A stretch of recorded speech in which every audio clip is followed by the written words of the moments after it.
Back in 1996, a man out jogging along the beach stumbles across something strange buried in the sand, an old-fashioned board game that looks like it hasn't been touched in years.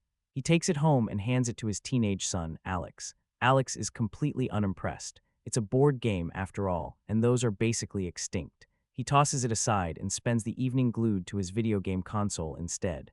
Later that night, Alex is jolted awake by an eerie green glow filling his room, paired with the rhythmic pounding of distant drums. The noise draws him to the forgotten game, which has somehow transformed into a video game cartridge. Curiosity gets the better of him, and he slides it into his console. The moment he does, a blinding green flash erupts from the house. Fast forward 20 years. Spencer is in his bedroom, deeply focused on a video game, breezing through it like a pro. When his mom calls out, he panics and scrambles to his computer, pretending he's been studying the whole time. She pokes her head in, reminds him she's late for work, and gives him another lecture about how dangerous the world can be. Spencer doesn't argue. He already seems nervous enough. Elsewhere, Fridge, the school's star athlete, gets ready for the day. He tells his mom he's meeting Spencer before school, since Spencer's been helping him keep his grades afloat. She's surprised they're still friends, but more worried that Fridge's terrible grades could cost him his football spot. Fridge shrugs it off and says everything's under control. Meanwhile, Bethany is busy crafting her perfect online persona. She spends ages staging a casual Instagram photo before finally heading to school, fully convinced that likes matter more than anything else. Spencer and Fridge meet outside a creepy, rundown building they call the Freak House. Fridge points out that Spencer is wearing a rain jacket even though the sky is clear. When Spencer suddenly panics over a squirrel, Fridge grows visibly uncomfortable and just wants to get their meeting over with. Spencer hands over an essay he wrote for Fridge, a guaranteed A. Fridge thanks him, but when Spencer asks to hang out later, Fridge dodges the invite with a weak excuse. It's obvious they're not as close as they used to be. As Spencer leaves, the eccentric owner of the Freak House appears and delivers a grim, rambling warning about how cruel the world really is. Spencer backs away, unsure whether to be scared or confused. At school, Bethany is supposed to be taking a test, but she's far more invested in her phone, stressing over a post that isn't getting enough attention. She doesn't notice she's distracting everyone else until her teacher catches her and assigns her detention. In gym class, Martha keeps to herself, avoiding participation entirely. When the teacher tries to encourage her, Martha fires back with an insult that roasts both the teacher and the profession as a whole. That earns her detention as well. Later, Spencer and Fridge are summoned to the principal's office. The essay Spencer wrote for Fridge turns out to be recycled from a previous assignment, and the teacher noticed. Spencer tries to take the blame, but it doesn't help. Both boys end up in detention. Fridge explodes in anger, accusing Spencer of messing things up, while Spencer snaps back that Fridge never appreciates what he does. Detention begins with a lecture about self-reflection. The supervising teacher tells them they only get one life, and moments like this are meant to force them to think about who they are and who they want to become. For their punishment, they're tasked with removing staples from stacks of old magazines. All of them must be finished before they leave. Martha is the only one who actually works. Bethany ignores the assignment entirely and stays on her phone, while Spencer and Fridge wander around the cluttered room. That's when they find an old video game console and hook it up to the TV. The game is called Jumanji, and something about it immediately feels off. Spencer and Fridge choose characters, with Spencer casually claiming the choice won't matter. Bethany grabs a controller just to avoid doing any real work, and after some convincing, Martha reluctantly joins in. The moment the game starts, the room fills with the thunderous beat of drums. The console sparks, glowing an unnatural green. Spencer yanks the plug, but it's too late. He's suddenly pulled into the screen. The others scream, and then, one by one, they're sucked in too. Spencer crashes into a vast desert landscape, now trapped in the powerful body of Dr. Smolder Bravestone. He's soon joined by Franklin Mouse Finbar, followed by the fierce and athletic Ruby Roundhouse, and finally the awkward, scholarly Professor Sheldon Oberon. It doesn't take long for the horrifying truth to sink in. They didn't just start the game, they became the characters. Fridge quickly realizes he's been dropped into the body of Mouse Finbar. Martha has become the fearless fighter Ruby Roundhouse, and Bethany, to her absolute horror, is stuck as the overweight, middle-aged scientist Professor Sheldon Oberon. The four of them stand there in stunned silence, trying to process what just happened with about as much calm as four confused teenagers possibly can. Bethany insists this has to be a dream or some kind of coma. Spencer and the others aren't buying it. She's still arguing her point when a massive hippopotamus quietly sneaks up behind her and snaps its jaws shut, crushing her instantly. Moments later, Bethany falls out of the sky, landing safely on the ground, completely intact and very much alive. That's when reality, whatever this reality is, starts to sink in. Before they can ask any more questions, the hippo returns, clearly furious this time. The group takes off running, panic fully activated, when a jeep suddenly pulls up beside them. They pile in without thinking twice. The driver introduces himself as Nigel, and strangely enough, he already knows exactly who they are, or at least who their characters are supposed to be. He greets them like old friends and explains that they've arrived just in time, because Jumanji desperately needs their help. According to Nigel, the land is under a terrible curse. The fate of the entire world rests on their shoulders, and they're the only ones who can fix it. When they try to ask questions, his responses feel oddly stiff and repetitive. That's when Spencer puts it together. Nigel isn't a real person. He's an NPC, a non-playable character, programmed to say only certain lines. Nigel launches into a flashback explaining the situation. Long ago, Dr. Bravestone's former partner, Professor Russell Van Pelt, became obsessed with locating the sacred jewel of Jumanji. When he finally tore it from its resting place atop a jaguar statue, a dark force consumed him, granting him control over the land and its creatures. The jungle fell under a powerful curse soon after. Nigel managed to steal the jewel away, but he couldn't return it himself. That task now belongs to them. Before sending them off, Nigel recites a cryptic verse. Return the jewel, lift the curse. If you wish to leave this place, save Jumanji and speak its name. With that, Nigel kicks them out of the jeep and drives away, leaving them alone and completely bewildered. Now on their own, the group takes a moment to face the uncomfortable truth of who they are. Spencer is a nervous kid trapped in the body of a fearless hero. Fridge is a powerful athlete stuck in a tiny frame. Martha, shy and introverted, now looks like a confident action star. And Bethany, obsessed with appearances, is trapped in a body she can't stand. It's awkward, it's overwhelming, but Spencer believes he's got this. He plays video games, this is basically his world. He convinces the group that if they follow the rules, return the jewel, and beat the game, they'll get sent home. Their first destination is the bazaar. They pull out the map and quickly realize that only Bethany, or rather, Professor Sheldon, can actually read it. That's when they notice each character has special abilities. Spencer has enhanced strength and bravery. Ruby is a combat expert. Mouse is a zoologist who can carry huge amounts of gear. And Bethany, she's the brains. Bethany starts guiding them until engines roar in the distance. Dozens of armed men on motorcycles come charging toward them, firing weapons and launching explosives. The group runs for their lives. Rockets explode around them, bullets rain down from every direction. Spencer sprints at superhuman speed, Martha leaps effortlessly through the trees, and Bethany somehow manages to keep up. Fridge, on the other hand, struggles badly with his short legs. Spencer ends up carrying him as they race into the jungle. They burst out of the forest and reach a cliff overlooking a river below. With no other option, all four jump. They land hard near the riverbank. Martha reveals she's been shot and collapses dead. Seconds later, she respawns. That's when they realize the truth. Each of them has 3 lives. Bethany already lost one to the hippo, and Martha just lost hers. Lose all 3, and it's game over. Elsewhere, Van Pelt is informed that they escaped. Furious, he sends more hunters and creatures after them. As they continue toward the bazaar, tensions rise. Bethany and Martha begin to bond, while Spencer and Fridge clash. Fridge blames Spencer for everything that's happening, while Spencer accuses Fridge of abandoning him long before this mess began. The argument escalates, and Fridge shoves Spencer off a cliff, killing him. When Spencer respawns, the message finally sinks in. They can't afford to fight. If they don't work together, none of them will make it out alive. At the bazaar, they uncover a clue leading them to a single room containing a basket, and inside it, a deadly viper guarding the missing piece of their map. Using teamwork and careful timing, they lure the snake away and retrieve what they came for. Unfortunately, the reward is underwhelming. The missing piece turns out to be an elephant statue, and yet another riddle. Before they can solve it, armed figures close in from all sides. Van Pelt's men have found them. The group tries to fight their way out of the bazaar, and for a brief moment, it actually looks like they might pull it off. But the enemies keep coming, and they're quickly surrounded. Just as things seem hopeless, a smoke bomb suddenly fills the area, plunging everything into chaos. A mysterious figure in a cloak appears and guides them through hidden tunnels beneath the market, leading them safely into the sewers. Their rescuer introduces himself as Jefferson Seaplane McDonough. He explains that he's also trapped inside the game. Seaplane takes them to a hidden shelter, offers them drinks, and tells them he's been surviving there for what feels like months. He admits that he's died twice already and has been stuck on the same level ever since, too afraid to keep moving forward on his own.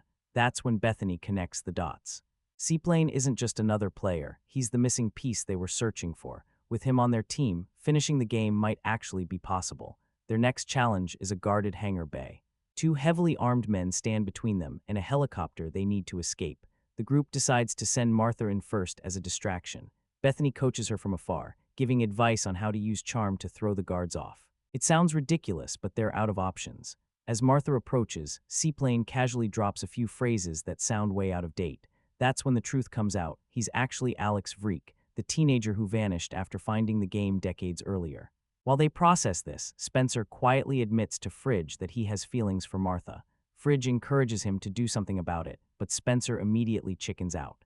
At the hangar, Martha's attempt at flirting completely crashes and burns, but almost without thinking, she switches gears and starts fighting back. One of her hidden abilities turns out to be combat mixed with dance, and with a cheesy love song blasting from the guard's radio, she completely wipes the floor with them. The team steals the helicopter and takes off, but their escape is far from smooth. To lose their pursuers, they're forced to fly through a narrow canyon filled with a stampede of enraged rhinos.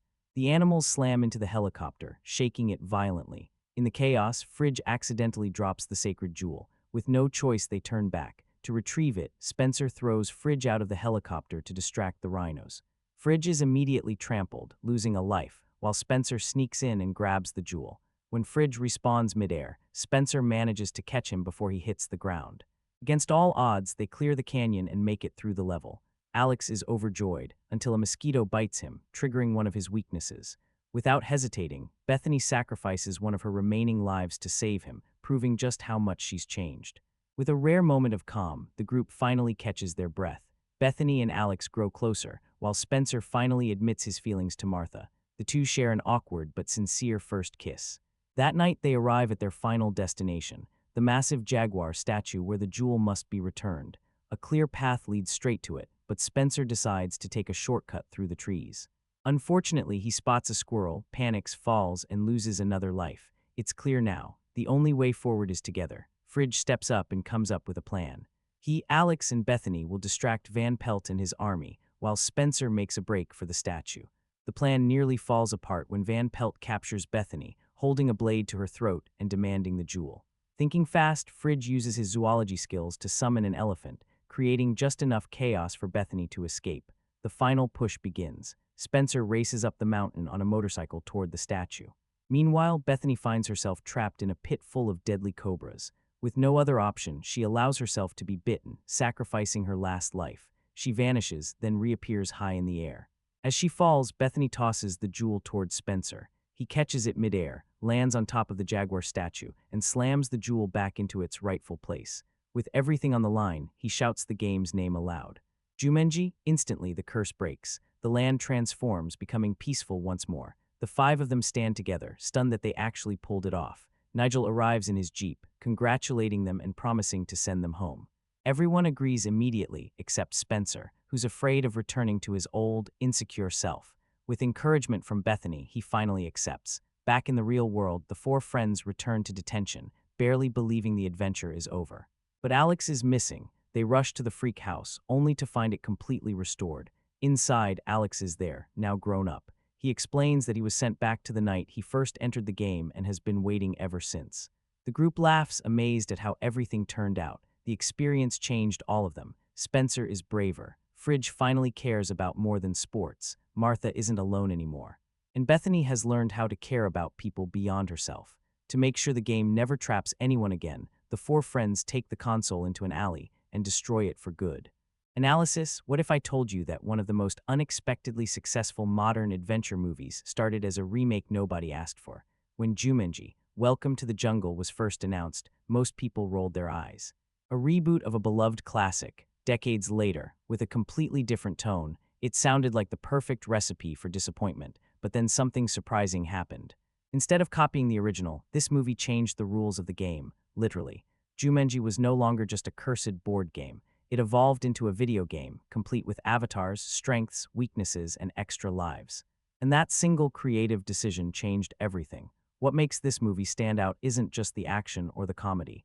It's how it uses humor to explore identity, insecurity, and self-acceptance, all while keeping the pace fast and entertaining. This isn't just a jungle adventure. It's a story about being trapped in someone else's body, forced to confront who you really are, and learning that your flaws might be your greatest advantage. In this video, we're breaking down how Jumanji, Welcome to the Jungle managed to defy expectations, reinvent a classic, and turn a risky reboot into a crowd-pleasing hit without losing the heart of what Jumanji is all about. So buckle up because once the drums start beating, released in 2017, Jumanji, Welcome to the Jungle arrives with a bold mission: take a familiar name and completely reshape how it works for a modern audience. This time, Jumanji isn't a board game that spills chaos into the real world. Instead, it's a forgotten video game, buried in time, waiting for new players to press start. And once they do, there's no pause button. The movie blends adventure, comedy, fantasy, and action, but it never lets one genre overpower the others. The jungle setting is dangerous, unpredictable, and visually vibrant, filled with traps, wild creatures, and game-like rules that feel instantly recognizable to anyone who's ever picked up a controller.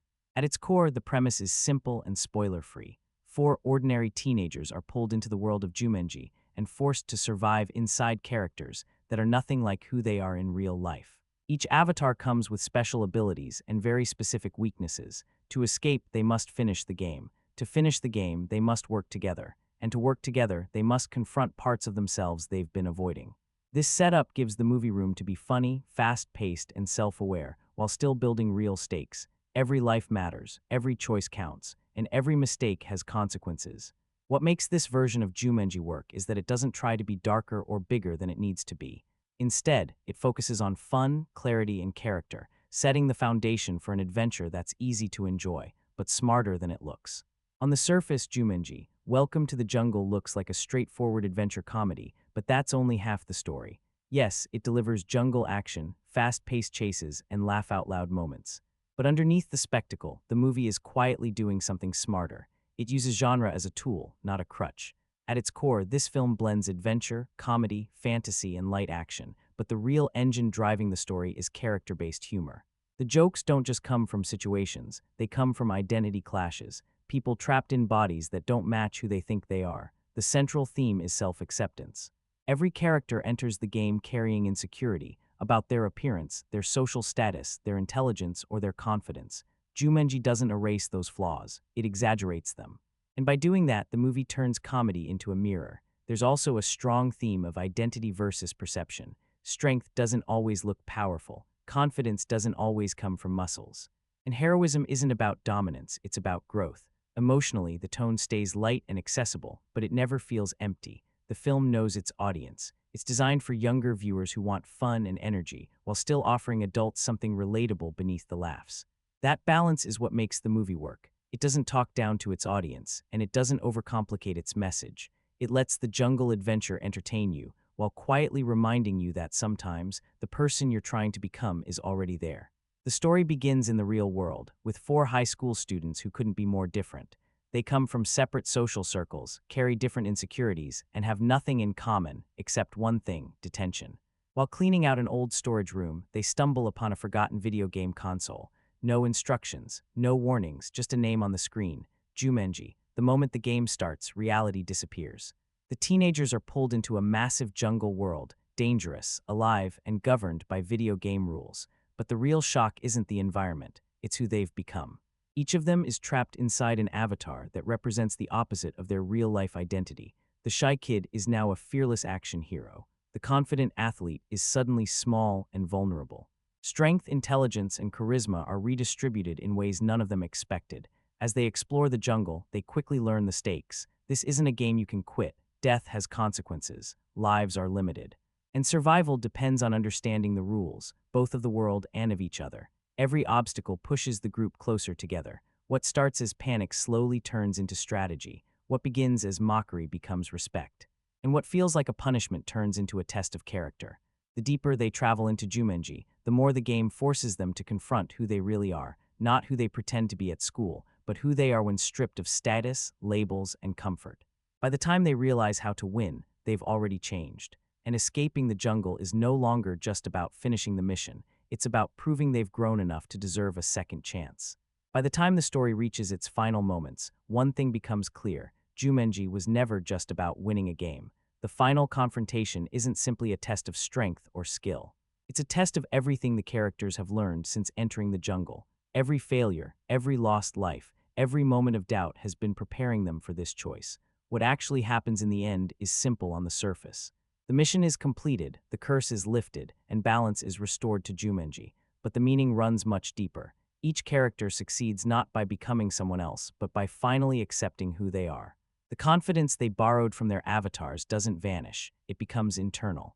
The bravery, empathy, and self-belief they discovered in the game carry over into the real world. The most important moment isn't the victory itself. It's the decision to let the game go. By destroying Jumanji, the characters choose growth over escape. They reject the idea of relying on a fantasy version of themselves and accept the responsibility of living changed lives in the real world. Symbolically, the ending tells us this. You don't beat Jumanji by conquering it, you beat it by outgrowing it. There's also a quiet openness to the conclusion. The jungle may be gone, but its influence lingers. The characters return to their lives not as heroes, but as better versions of themselves, more honest, more confident, and more connected. And that's why the ending works, because when the drums finally stop, the real victory isn't survival. It's transformation. One of the smartest things Jumanji, Welcome to the Jungle, does is hide its meaning in plain sight. Almost every rule of the game doubles as a metaphor. Take the character stat screens.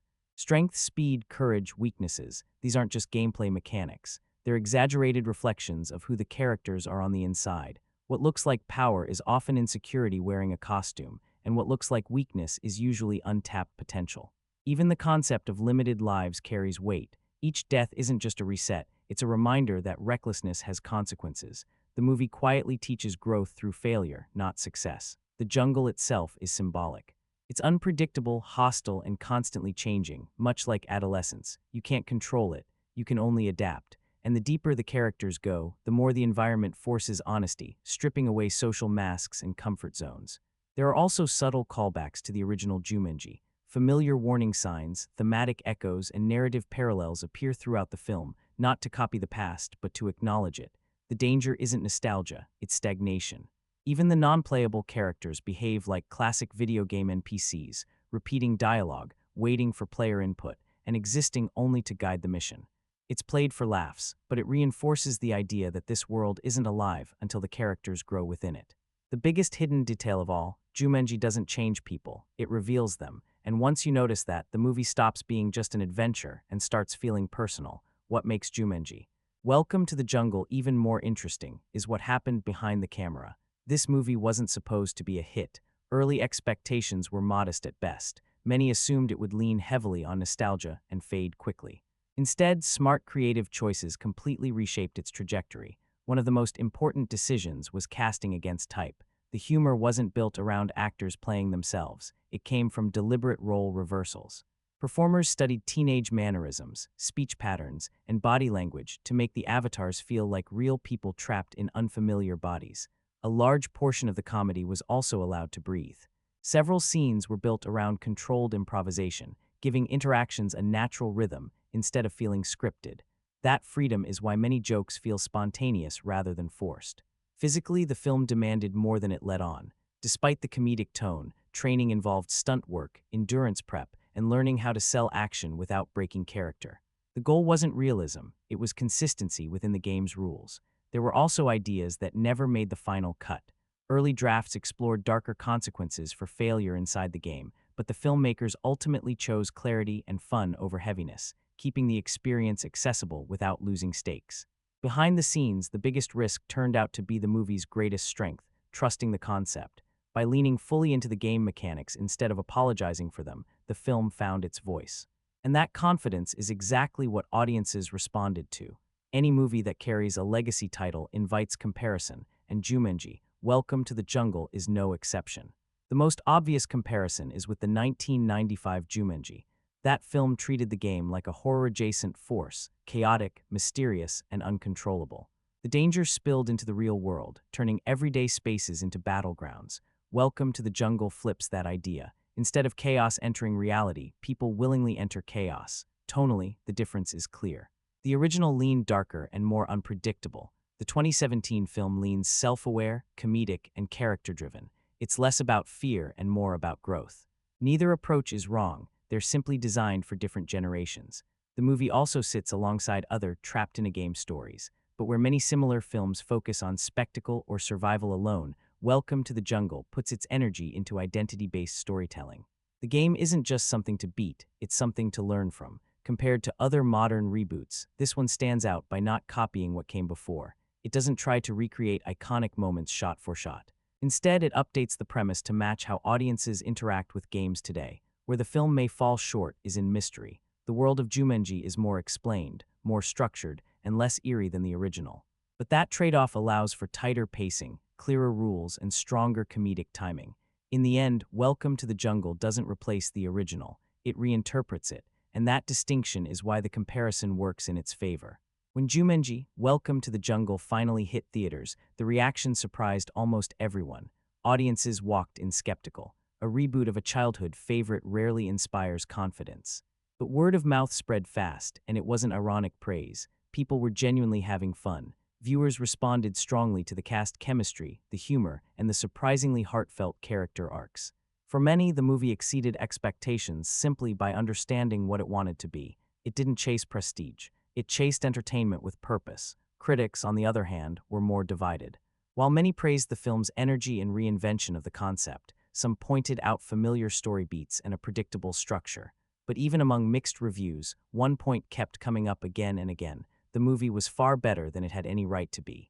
Over time, the conversation shifted. What was once seen as a risky reboot started to feel like an example of how legacy titles should evolve. The film gained a reputation not as a replacement for the original, but as a successful reimagining that respected its roots without being trapped by them. Is it overrated? Not really. Underrated? Possibly. The truth is, Welcome to the Jungle lives in that rare middle ground, a movie that didn't aim to be iconic but became memorable by being honest, fun, and self-aware. And sometimes that's the hardest balance to strike. So where does Jumanji, Welcome to the Jungle ultimately land? At its best, this movie succeeds because it understands its own identity. It doesn't try to outdo the original. It doesn't chase darker tones or forced nostalgia. Instead, it commits fully to being fun, character-driven, and surprisingly thoughtful. Its biggest strength is the ensemble dynamic. The performances bounce off each other with energy and timing that elevate even familiar story beats. The humor lands because it's rooted in personality, not just punchlines. And the game world concept gives the story structure without suffocating creativity. That said, the film isn't without flaws. The narrative follows a recognizable path, and the villain lacks depth compared to the hero's arcs. But these weaknesses never derail the experience. They simply remind you that this movie prioritizes momentum over complexity. So who should watch it? If you enjoy adventure films that don't take themselves too seriously, if you appreciate character growth wrapped in comedy, or if you're skeptical of reboots but open to being surprised, this movie is worth your time. Jumanji. Welcome to the Jungle isn't a masterpiece, but it doesn't need to be. It's a confident, entertaining reinvention that proves one thing: when you respect the spirit of a story instead of copying it, even the riskiest reboot can win. And that's a game worth playing. REVIEWS. I'll be honest, I went in with pretty low expectations. The marketing didn't completely win me over, and I was concerned the movie might lean into childish humor instead of delivering something genuinely fun. I was also unsure about the cast choices. Still, as someone trying to catch as many 2017 releases as possible, and as a fan of light, escapist entertainment, the Jumanji concept, and the original Robin Williams classic, I decided to give Jumanji. Welcome to the Jungle a shot. To my surprise, it turned out to be far more entertaining than I anticipated. While it's certainly not a cinematic masterpiece, the movie clearly aims to be slick, energetic escapism, and it succeeds. I still hold the original film in higher regard, but aside from sharing a title and core premise, this installment feels like its own thing and deserves to be judged on those terms. I can understand why it wouldn't work for everyone, though overall I've seen more positive reactions than negative ones. The weakest portion is the opening stretch set in the real world. The first 20 minutes drag a bit, functioning mostly as setup and lacking momentum. The writing can feel awkward here, and the performances don't fully click until the story transitions into the game world. Once that happens, however, the film finds its rhythm. Most of the cast fares well once things get going. Nick Jonas, unfortunately, feels flat and forgettable. Kevin Hart is more restrained than usual, but his loud, fast-talking routine still wears thin at times, even though he does land some genuinely funny moments. That style is very much a love it or hate it thing. Where the film truly shines is in delivering fun. Despite a runtime of about 2 hours, the pacing improves dramatically once the characters enter Jumanji, and the time flies. The plot is extremely predictable, and the outcomes are rarely in doubt, but the vibrant energy, adventurous action, and constant sense of playful danger more than make up for it.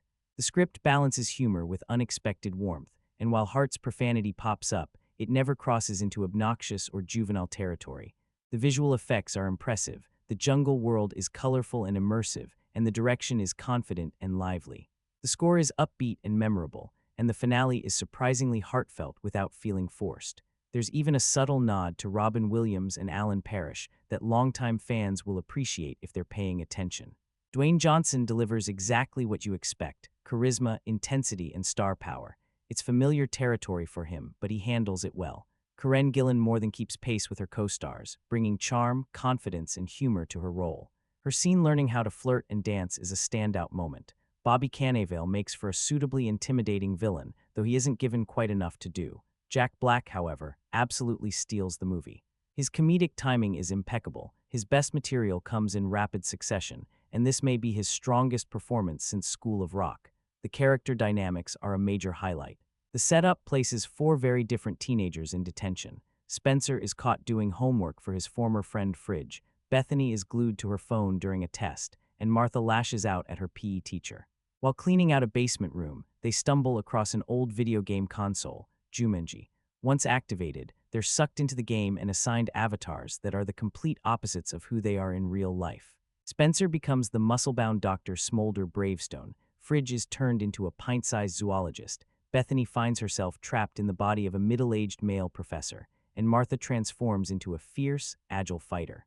The result is pure fun. The laughs come often, and the chemistry among the four leads is excellent. Johnson and Hart have obvious comedic synergy. Jack Black is hilarious playing against gender expectations, and Gillan proves she has sharp comedic instincts beneath the action hero exterior. The only real weak link remains Nick Jonas, whose limited role feels stiff and underwhelming. A surprise cameo from a larger-than-life action star might have elevated that part, but it's a minor issue in an otherwise enjoyable experience. One particularly grating character early on is the self-absorbed, phone-obsessed teen played by Madison Iseman.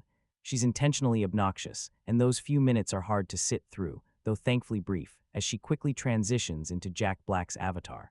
The remaining teens are far less irritating, coming across as immature but tolerable rather than unbearable. As a follow-up arriving more than 2 decades after the 1995 original, this film wisely avoids heavy reliance on nostalgia. With only a few callbacks, it feels more like a fresh beginning than a retread.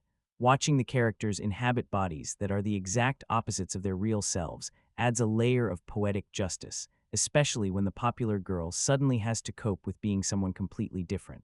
That moment alone, paired with Jack Black's horrified reaction in the mirror, is worth the price of admission. Overall, Jumanji, Welcome to the Jungle delivers exactly what it sets out to be.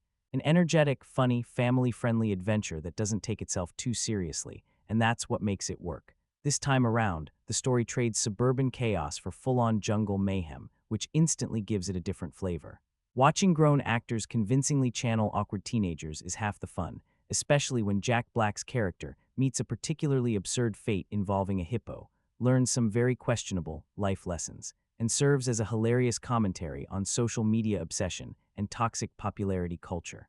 The film doesn't demand deep analysis. Its strengths lie in its pace, humor, and sheer energy. While it doesn't quite recapture the originality of the first film, it's lively, entertaining, and packed with memorable moments. Jumanji. Welcome to the Jungle works as both a loose sequel and a modern reimagining of the 1995 classic. There's a subtle connection to the original character, portrayed by Robin Williams, but this version confidently stands on its own. Where the original was known for its then groundbreaking CGI animal stampede, this film highlights just how far visual effects have come. Everything looks smoother, bigger, and more immersive. The setup feels almost like a modern Breakfast Club. 4 very different high school students land in detention and stumble upon an old video game console hidden away in their school. Inside it is Jumanji, now redesigned as a multiplayer video game. Once they press play, they're pulled into the game world, where each teen becomes an avatar that couldn't be more different from who they are in real life. Spencer, the shy gamer, transforms into the fearless and unstoppable Dr. Smolder Bravestone, played by Dwayne Johnson. Fridge, the confident football star, is reduced to Bravestone's compact sidekick, zoologist Franklin Mouse Finbar, portrayed by Kevin Hart, complete with an unfortunate weakness for cake. Bethany, the self-absorbed social media queen, ends up as the awkward and overweight male cartographer Professor Shelley Oberon, while the intelligent but introverted Martha becomes the fierce and athletic adventurer Ruby Roundhouse. Together, they must complete the game's quest by returning a powerful stolen artifact, all while facing dangerous creatures, villains, and classic video game-style challenges. The film leans heavily into gaming tropes, extra lives, character strengths and weaknesses, but uses them cleverly for both comedy and tension. I never thought the original Jumanji quite nailed its balance between fantasy and humor, often feeling a bit clunky. This version benefits greatly from the chemistry between Johnson and Hart, who clearly enjoy bouncing off each other. Director Jake Kasdan delivers more than a lazy reboot. He injects genuine character development, particularly through Spencer and Martha's evolving confidence and connection. There's even an interesting moment where Bravestone questions whether staying in the game might be better than returning to reality. As someone who adored the original Jumanji growing up, I even saw it twice in theaters. The idea of a sequel or reboot initially felt unnecessary, but after seeing the trailers, curiosity won out. The film opens in 1996, when a teenager named Alex discovers the Jumanji board game, only for it to magically morph into a video game that traps him inside. Decades later, the cycle repeats with a new group of students, tying the past and present together neatly. Overall, Welcome to the Jungle may not surpass its predecessor, but it's fast-paced, funny, and surprisingly heartfelt. It understands what made the original memorable while updating it for a new generation, and that's no small achievement. Jumanji, Welcome to the Jungle takes the classic concept and flips it for a modern audience, trading the board game for a video game while keeping the sense of adventure alive. The story follows four very different high school students who end up in detention together. Spencer, a smart but socially awkward kid. Fridge, his athletic best friend who's struggling academically. Bethany, a self-absorbed social media queen. And Martha, an intelligent but cynical student who despises gym class. While cleaning out an old classroom, they stumble upon a dusty gaming console with a mysterious cartridge simply labeled Jumanji. Once they power it on and choose their characters, things take a wild turn. They're suddenly pulled into the game itself and dropped into a dangerous jungle world, now trapped inside the bodies of their chosen avatars. Spencer becomes the powerful and fearless Dr. Smolder Bravestone. Fridge ends up as the pint-sized zoologist Moose Finbar.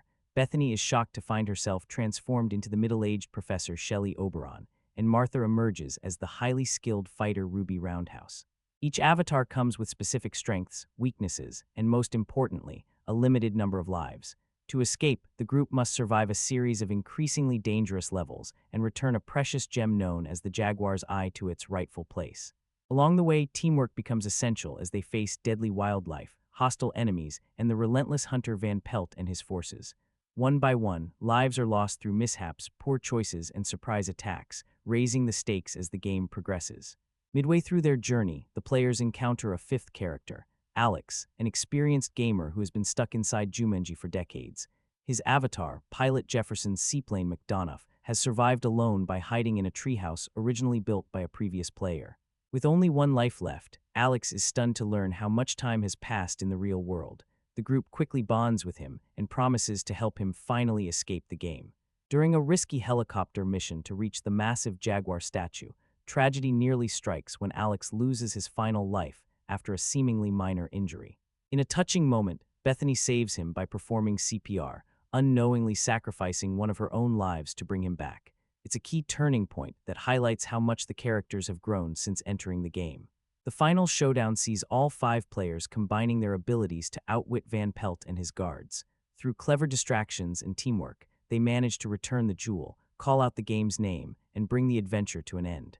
The villains are defeated, the jungle collapses, and the players are transported back to the real world. Back at school, life has changed in unexpected ways. Alex is no longer missing. Instead, he reappears as an adult, having been returned to the past where history was rewritten. He's now happily married with a daughter named Bethany, honoring the girl who saved his life. The four teens also return transformed. Spencer and Fridge repair their friendship, Martha opens herself up to romance, and Bethany becomes more grounded and empathetic. The film leans heavily into comedy and action, with Dwayne Johnson delivering dependable heroics, Kevin Hart and Jack Black providing consistent laughs, and Karen Gillan bringing both toughness and humor to her role, though her costume did spark some debate. While the plot can feel uneven at times and the danger could have been pushed further, the visual effects are strong and the set pieces, especially the animal stampede and helicopter sequence, are memorable. As a standalone sequel that respectfully nods to the original and pays tribute to Robin Williams' Jumanji, Welcome to the Jungle succeeds as light, family-friendly entertainment. It may be predictable, but its message about self-acceptance and personal growth lands well. Ultimately, it delivers exactly what it promises: a fun, fast-paced adventure packed with laughs, action, and old-school escapism. The story kicks off when four very different high school students end up stuck in detention, where they come across an old video game that unexpectedly pulls them into its digital world. Once inside, they encounter a guide who explains the rules. To escape, they must complete a quest by returning a stolen gem to its rightful place. Survival depends on learning how to use their new abilities, compensate for their weaknesses, and most importantly, work together. Each character has 3 lives, but no one is entirely sure what happens if those run out, and the assumption that it could mean real death adds genuine tension. Although I never saw the original Jumanji, this reboot caught my interest thanks to its fun premise and a cast I've enjoyed in previous films. In an unexpected way, it reminded me of The Breakfast Club, not just because it involves detention, but because it slowly peels back stereotypes. Characters who initially seem one-dimensional are forced into avatars that are the complete opposite of who they are in real life, which becomes a clever way to explore insecurity, confidence, and growth. The cast is clearly having a great time, and it shows. Dwayne Johnson is particularly entertaining as a hero who looks unstoppable but is actually riddled with anxiety.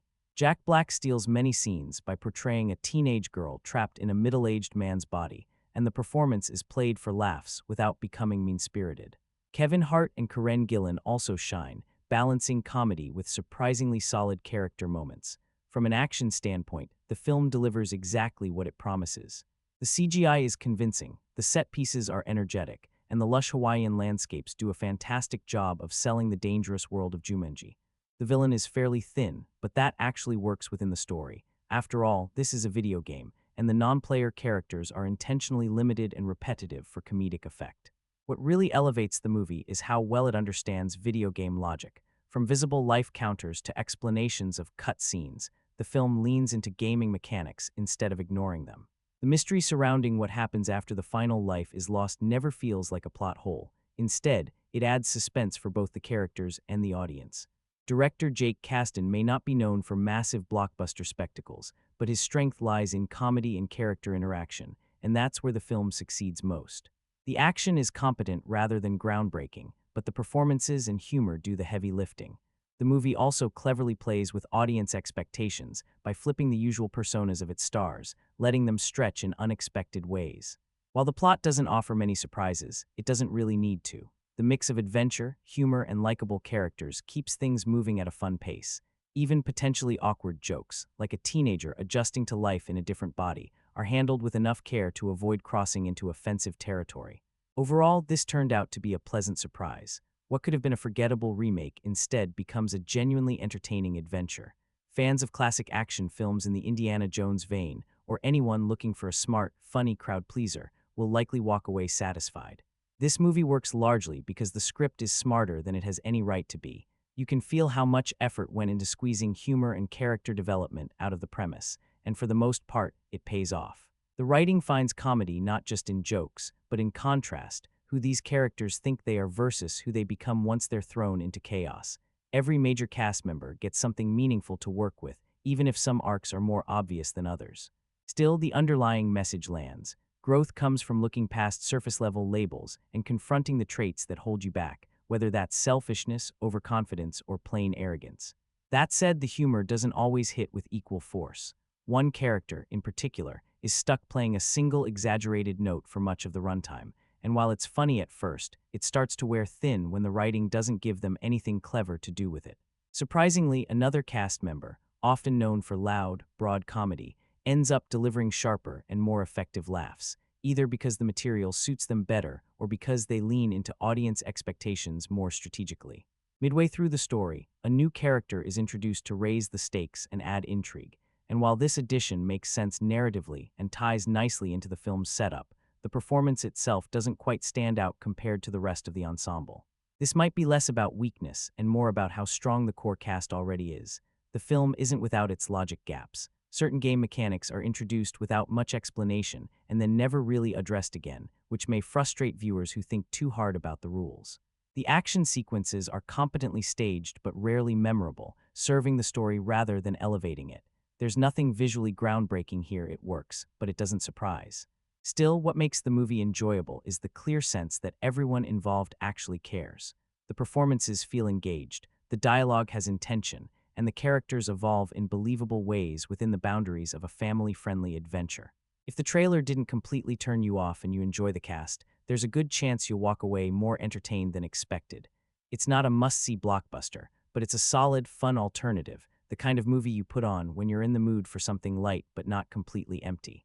The story follows four high school students stuck in detention who stumble upon an old video game hidden away in school storage. Once they start playing, they're pulled into the game's world and transformed into wildly different avatars.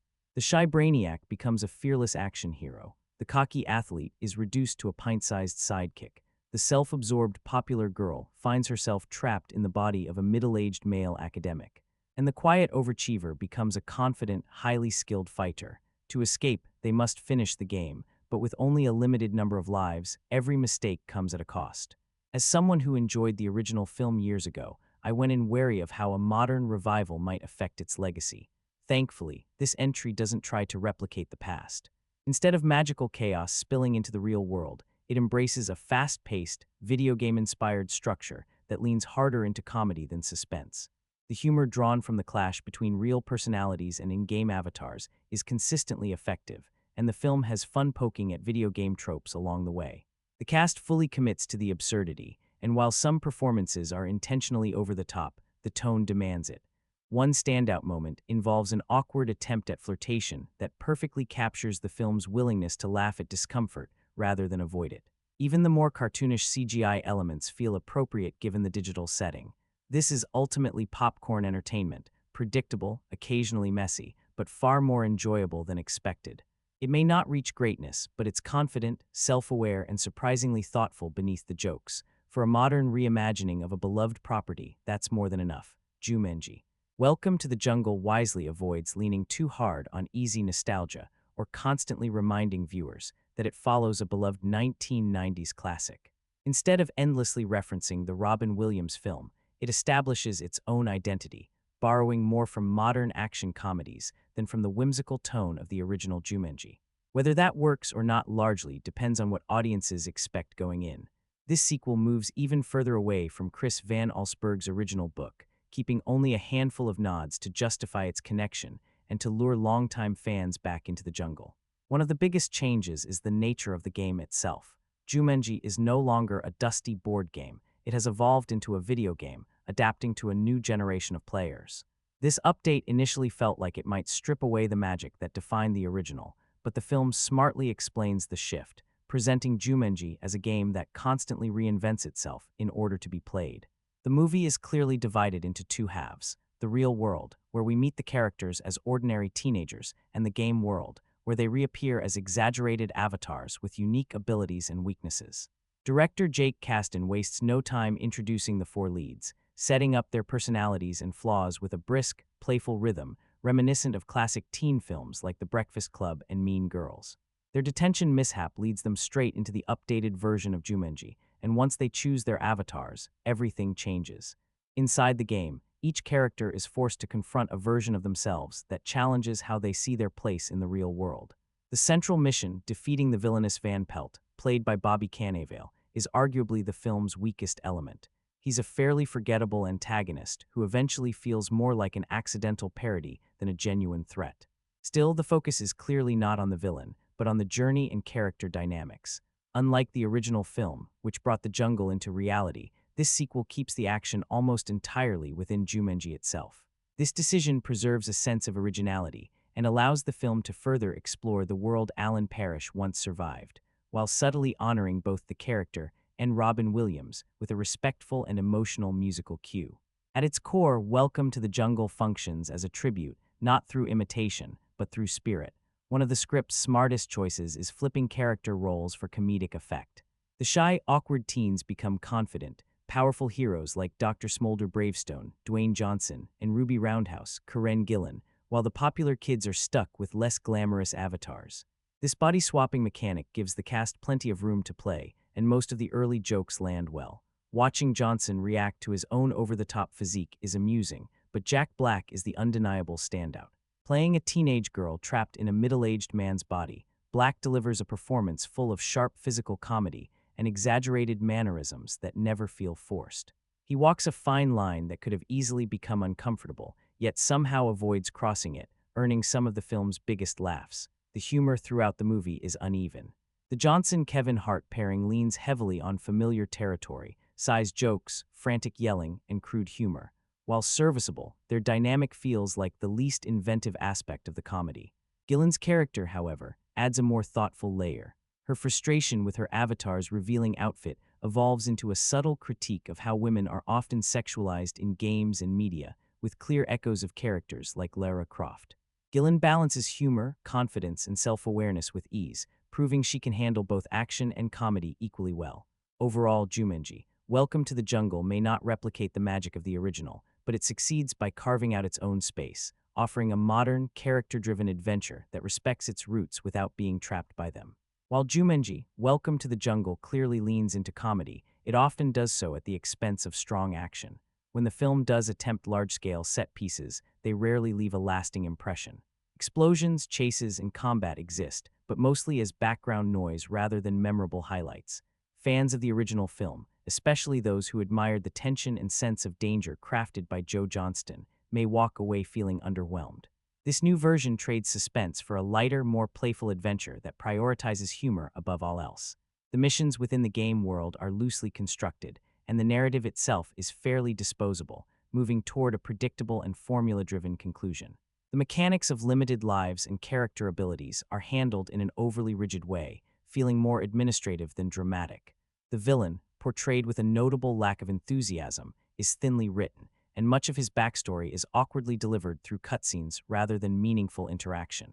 That said, predictability is not entirely a flaw here. The story does exactly what it sets out to do: transport its characters from point A to point B with minimal complexity. The movie embraces the absurdity of its premise, teenagers trapped inside a video game, and never pretends to take itself seriously. This self-awareness works in its favor, especially when the script pokes fun at familiar video game tropes.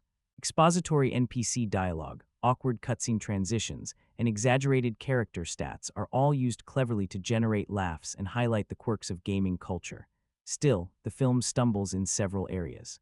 The antagonist lacks depth and motivation beyond a generic desire for power. Many jokes are recycled too often, causing the humor to wear thin. The script also has a habit of over-explaining simple plot points, underestimating the audience's ability to follow along. In the latter half of the movie, unnecessary detours and poorly justified challenges begin to pile up, slowing the pacing. Attempts at emotional development are similarly weak. Dramatic moments feel rushed and undercooked, and the relationships between the characters rarely evolve beyond surface-level bonding. This lack of depth becomes especially noticeable toward the ending, where emotional payoffs are expected but never fully earned. For many viewers, Jumanji represents a nostalgic piece of childhood. While this reboot aims to introduce the franchise to a new generation, it retains very little from the original beyond the name, the game concept, and a handful of familiar creatures. Even so, the film manages to be an unexpectedly enjoyable experience. It's energetic, humorous, and packed with clever nods to both the original movie and modern video games. Under Jake Kasdan's direction, the action scenes, though not groundbreaking, are competently staged and entertaining enough. Did the movie need to borrow the Jumanji brand to succeed? Not really. In doing so, it abandons the darker tone and subtle sense of fear that once defined the game. Instead of dreading Jumanji, audiences are invited to imagine themselves inside it, stronger, braver, and equipped with superhuman abilities. The dangers are toned down, making the adventure more approachable but far less intense. By consistently choosing the simplest solutions to its conflicts, the film never reaches the cultural impact of its predecessor. It's lighthearted entertainment, clearly designed as a fun distraction rather than a lasting classic, and at times it shows a lack of trust in its audience's intelligence. Still, the performances help elevate the material. Dwayne Johnson delivers a refreshingly self-aware turn, poking fun at his own larger-than-life image with deadpan commitment. Jack Black, however, steals the show with an outrageous performance that pushes the body swap comedy to its limits. Kevin Hart and Karen Gillan round out the cast with solid comedic energy, making the ridiculous premise surprisingly engaging. In the end, Welcome to the Jungle is a glossy, joke-filled adventure that doesn't aim high, but succeeds at being entertaining. It may not redefine the franchise, but it offers enough laughs and charm to justify the journey. Each character in Jumanji, Welcome to the Jungle, enters the game armed with a specific set of abilities meant to help them survive a wild scavenger-style quest. How long the adventure lasts is left entirely to chance and a bit of luck. This sequel is shepherded by writers Chris McKenna, Jeff Pinkner, Scott Rosenberg, and Eric Sommers, who cleverly connect it to Joe Johnston's 1995 Jumanji while reshaping the concept for an audience raised on consoles rather than board games. The result is a high-energy, over-the-top ride that fully embraces its own absurdity from opening scene to final shot. Logic isn't exactly invited to the party here, but momentum never falters. The movie barrels forward with relentless enthusiasm, turning its implausible premise into a strength rather than a flaw. Like the Robin Williams original, the story begins in the real world before plunging into fantasy. This time, however, the focus shifts heavily toward four modern high school students who become the heart of the narrative. Visually, the film benefits from far superior CGI, delivering action sequences that far outshine the clunky effects of the 1995 version, especially a certain crocodile encounter that's hard to forget. A clever twist even allows the characters to bend mortality itself, giving death a temporary sting rather than a permanent end. The story opens where the original left off, on a beach where the cursed board game was once buried. A teenager uncovers it, unknowingly triggering the next chapter. Overnight, the game adapts to the times, transforming into a video game console. Once powered on, it pulls the player straight out of reality and into its dangerous digital jungle. 2 decades later, we meet the main group, Spencer Gilpin, a nervous gamer caught plagiarizing for his football star friend Fridge, Bethany Walker, a social media-obsessed student busted for texting during a test, and Martha Capley, a withdrawn teen who refuses to participate in gym class. All four wind up in detention under the watch of their unimpressed principal. What begins as a familiar teen movie setup quickly swerves into chaos. While cleaning a storage room, the students discover the strange console and decide to play, mistaking it for a generic fighting game. Instead of controlling avatars, they become them. Spencer transforms into muscle-bound adventurer Smolder Bravestone. Fridge is shocked to find himself trapped in the diminutive body of zoologist Moose Finbar. Bethany's worst nightmare comes true when she wakes up as middle-aged Professor Shelley Oberon. Martha, meanwhile, blossoms into the confident and lethal Ruby Roundhouse, a martial arts expert with style to spare. Though the sequel honors the spirit of the original film, it diverges in key ways. The earlier Jumanji followed a single child trapped in the game, later pursued by a villainous hunter after escaping. That film leaned into chaos spilling into suburbia. This new version expands the scope by forcing teamwork inside the game itself. The characters are dropped dramatically into the jungle, quickly discovering tattoo-like life counters on their wrists. Death is possible, but not final, which adds both tension and humor as characters repeatedly test their limits. What truly elevates Welcome to the Jungle is its cast of likable, well-defined heroes. Each avatar reflects the insecurities and flaws of the teenager inside, creating comedy rooted in character rather than slapstick alone. Watching a fearless-looking hero panic at the sight of danger is endlessly funny once you remember who's really in control. Scenes like Bethany awkwardly teaching Ruby how to flirt stand out as genuine highlights, proving the script gives everyone a moment to shine. By the time the credits roll, it's clear the film is more than just a sequel. It feels like a full reinvention of the franchise. With a massive global box office haul approaching $900 million against a modest budget, the success practically guarantees that Jumanji isn't finished rolling the dice anytime soon. This movie honestly caught me off guard. Going in, my expectations were extremely low. I had seen the original Jumanji years ago and thought it was just fine, nothing terrible, but it never really clicked with me. I'm also not particularly fond of Robin Williams' style, so that probably didn't help. When I found out that this sequel starred Dwayne Johnson, my excitement didn't exactly increase, since he isn't one of my favorite actors either. So overall, I was prepared for something very average. The opening didn't help much, especially with the introduction of Madison Iceman's character, who I initially found quite irritating. But once the group is pulled into the game world, everything shifts, and in a surprisingly good way. The smartest decision the film makes is flipping the teenagers' personalities once they become adults inside the game. Seeing Johnson play the awkward, insecure nerd Spencer Kevin Hart portray the former star athlete now trapped in a small body. Jack Black embody a shallow popular girl, and Karen Gillan transform into a fearless action hero is where the movie truly shines. The comedy works so well because mentally, they're still teenagers trying to process their bizarre new bodies and abilities. Watching them discover what they can and can't do never stops being entertaining, and that joke carries through the entire film without wearing thin. Beyond the humor, the story itself is genuinely engaging. The plot moves at a steady pace, the visual effects are impressive, and the adventure elements feel polished. It's rare to say this, but this sequel easily outdoes the original Jumanji, not because it's some cinematic masterpiece, but because it exceeded expectations by such a wide margin. For me, it's been one of the biggest surprises of the year. While browsing through 2017 releases during a movie poll on ICM, I noticed how much Dwayne Johnson had stood out in recent action franchises and remembered how strong Karen Gillan was in Oculus. With this being one of the final UK releases of the year still playing in theaters, it felt like the right time to finally check it out. From a creative standpoint, the writers take the classic board game idea and cleverly modernize it by turning it into a video game. The script pokes fun at gaming tropes, like repetitive NPC dialogue and obvious mission objectives, while still embracing them. This self-aware humor helps the film rise above most video game adaptations.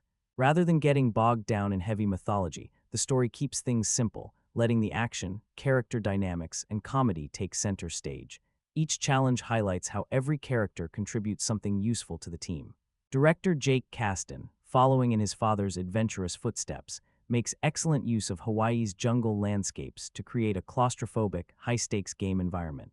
Every level feels dangerous, every checkpoint hints at another looming threat, and the action scenes are shot clearly enough that you can enjoy each stunt and finishing move. Performance-wise, Dwayne Johnson delivers a strong mix of action hero confidence and sarcastic humor as Spencer's avatar.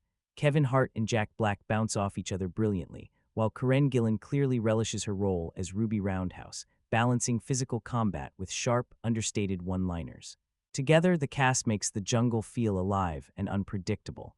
Like many viewers, I wasn't a huge fan of the original film, but this updated take worked far better for me. Shifting the chaos from the real world into a structured game setting made the adventure more enjoyable and coherent. The movie strikes a near-perfect balance between comedy and action, leaning just slightly more toward laughs. The cast does an excellent job capturing the personalities of the teenagers they're meant to represent, which drives much of the humor. The setup is simple but effective. A mysterious game is discovered, transforms overnight into a console game, and years later pulls four very different teens into its world.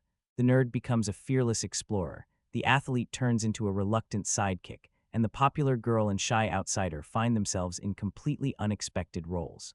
In the end, while it may not be the best movie of the year, it's a fun, energetic adventure that succeeds by being smarter and more entertaining than anyone expected. What starts out as a typical high school setup quickly turns on its head when four very different teens are pulled into a video game version of Jumanji. Inside the game, roles are hilariously reversed. The shy, awkward girl becomes a stunning and highly skilled action heroine, while the confident popular girl ends up trapped in the body of an overweight, middle-aged professor who specializes in maps. Along with their teammates, they're tasked with returning a mysterious jewel to its rightful place, all while dealing with limited lives, dangerous jungles, hostile creatures, and a villain who stands in their way. The movie leans heavily on its cast, and that's honestly where it succeeds the most. Without the performances, this could have easily been just another forgettable jungle adventure. Dwayne Johnson once again proves why he's the most successful wrestler-turned-actor, convincingly playing a massive powerhouse who is secretly insecure and terrified. Karen Gillan shines by balancing physical confidence with social awkwardness, making her character both funny and surprisingly charming. Kevin Hart delivers exactly what you'd expect, fast-talking humor and high energy, but the real standout is Jack Black. His portrayal of the self-absorbed popular girl stuck in a completely different body is so committed that it genuinely feels like he is that character. The villain, unfortunately, is where the movie stumbles a bit. He never feels particularly threatening and mostly exists to move the plot along. While I enjoyed the film overall, there were moments where it tried to take itself a little too seriously, and the runtime felt slightly longer than necessary. Still, those issues didn't stop it from being a fun experience. I didn't care much for the original Jumanji, but this sequel worked far better for me. I see it less as a reboot and more as a continuation with a modern twist, since the game itself has evolved over time. Even though most of the movie focuses on the in-game avatars, the actors playing the real-world versions of the characters were also solid and believable. At its core, this film blends action and comedy, but it definitely leans more toward comedy. It was a refreshing change of pace, and it turned out to be an enjoyable watch for multiple generations. I saw it with my parents, and they had a great time too. Compared to the original, which I mainly remember for Robin Williams and its darker, slightly unsettling moments, this entry keeps things lighter and focuses more on character interactions than on fear. Some of the modern updates, particularly the jokes tied to social media and body image, didn't always land and occasionally felt forced. The game mechanics themselves don't hold up to much scrutiny either, with a curse and villain that don't have much real impact. That said, the cast's chemistry carries the movie. While it sometimes feels like a missed opportunity for Dwayne Johnson, Karen Gillan's screen presence alone adds a lot of entertainment value. In the end, it's a fun, crowd-pleasing movie that knows exactly what it wants to be, nothing groundbreaking, but an enjoyable ride nonetheless. And honestly, I couldn't help but laugh at the missed opportunity of someone returning from the game without using their future knowledge. Just imagine how different things would have been if someone had come back and invested early in Bitcoin winking face. There are clearly stakes in play, but because most of the characters are fairly flat and not especially compelling, emotional investment never runs particularly deep. That said, what gives the film a spark is the contrast between who these characters are in real life and who they're forced to become inside the game. That disconnect adds a layer of charm and keeps things from feeling stale. At the end of the day, Jumanji, Welcome to the Jungle delivers exactly what it promises, a breezy, entertaining, and crowd-pleasing adventure. It doesn't strive for grandeur or emotional heaviness, and that self-awareness works in its favor. The film knows its limits, never takes itself too seriously, and leans fully into being a fun, lighthearted ride.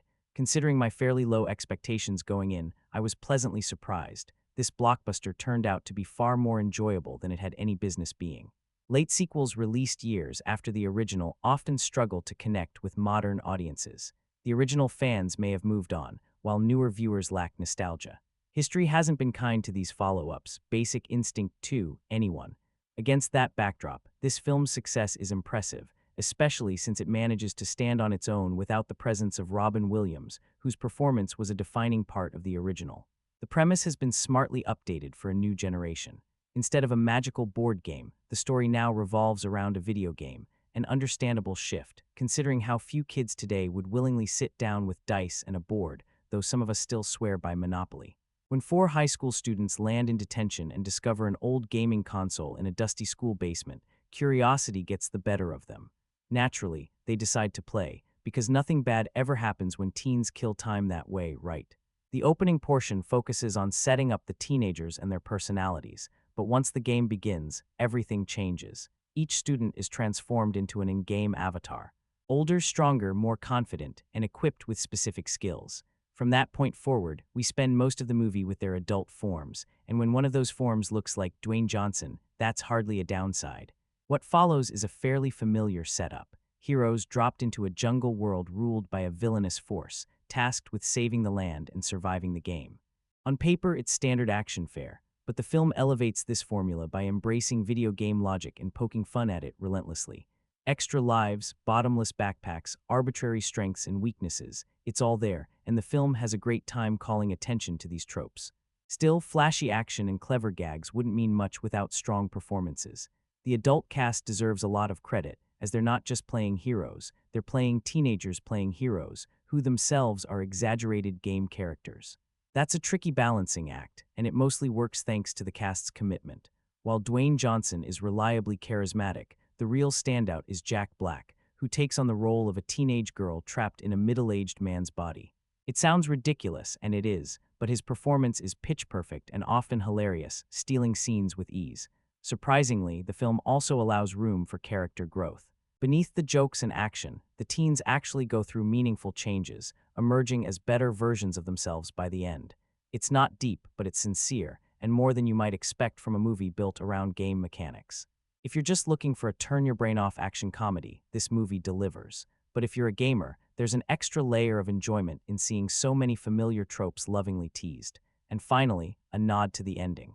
Instead of opting for the obvious, predictable choice, the writers went with something more grounded and realistic. That small decision earned genuine respect, and a few bonus points from me.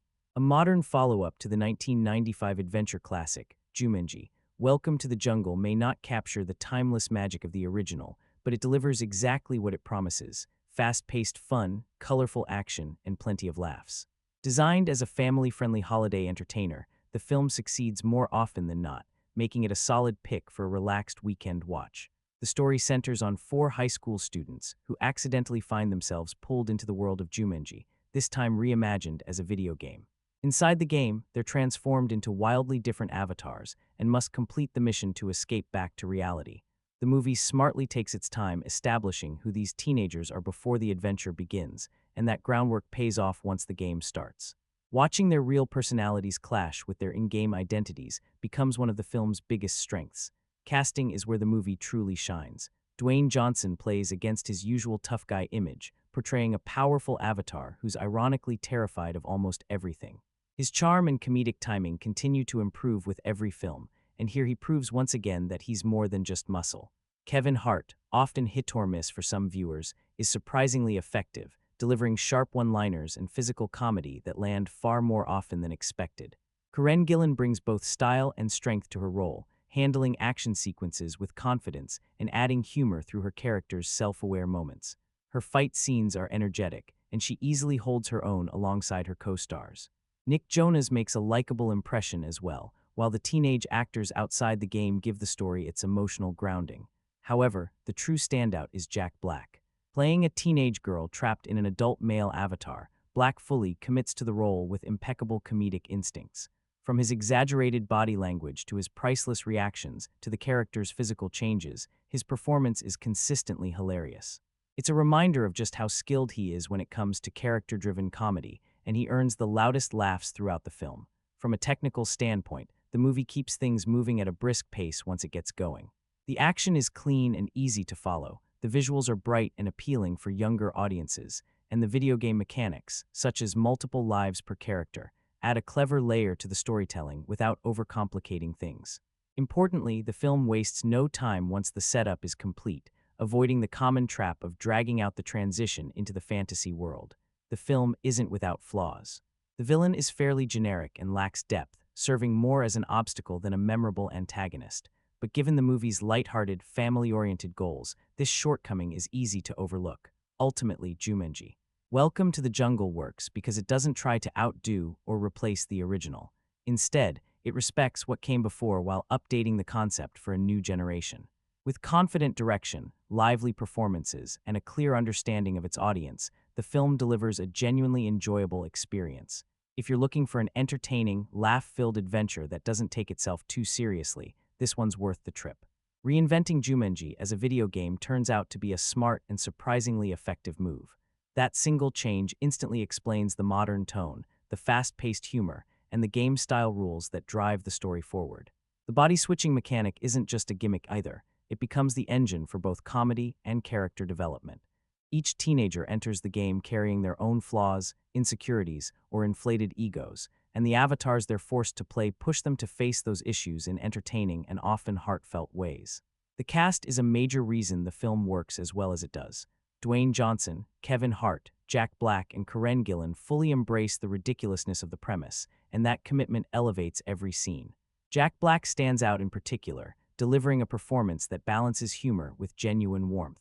His portrayal avoids cheap jokes and instead becomes one of the film's emotional centers, which is not something many people would have expected going in. The direction keeps the story moving at a steady, engaging pace. Action scenes are easy to follow and energetic without becoming exhausting, and the comedy is consistently effective without drowning out the narrative. The jungle environment feels colorful and adventurous, giving the film that classic blockbuster atmosphere while still leaning into its comedic identity. What really sets Jumanji: Welcome to the Jungle apart is its sense of balance. It doesn't ridicule the original movie or attempt to replace it, nor does it take itself too seriously. The film understands exactly what it is: a light-hearted, accessible adventure with heart, and that self-awareness is something many modern reboots struggle to achieve. It respects its legacy without being chained to it. In the end, the movie succeeds because it justifies its own existence. It's funny, well-cast, cleverly written, and genuinely enjoyable. Instead of fading into the background as another unnecessary remake, it lays the groundwork for a new franchise that feels confident on its own terms. It surprised audiences in the best way possible and proved that revisiting a classic doesn't mean simply repeating it. Bringing the iconic Jungle board game into the 21st century actually makes a lot of sense. Traditional board games may not dominate pop culture the way they once did, while video games are everywhere. So when the mysterious game is discovered and dismissed with the line, "Nobody plays board games anymore," the transformation into a video game cartridge feels like a natural evolution.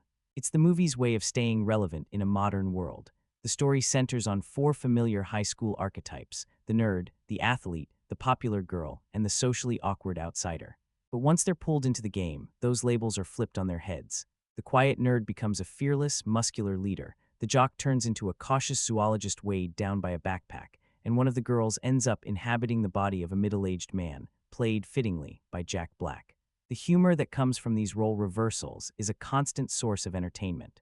While the film clearly borrows from classic adventure stories like Indiana Jones, much like the original Jumanji did, that inspiration doesn't hurt it. Adventure tales have been recycling similar ideas since long before cinema, and what matters here is execution. Even if the plot isn't groundbreaking, the movie is undeniably fun. It's the kind of film that works for both kids and adults. Some jokes are broad and physical, while others are more subtle, especially those tied to identity and self-awareness. Beneath the action and comedy, there's a clear message about teamwork and personal growth.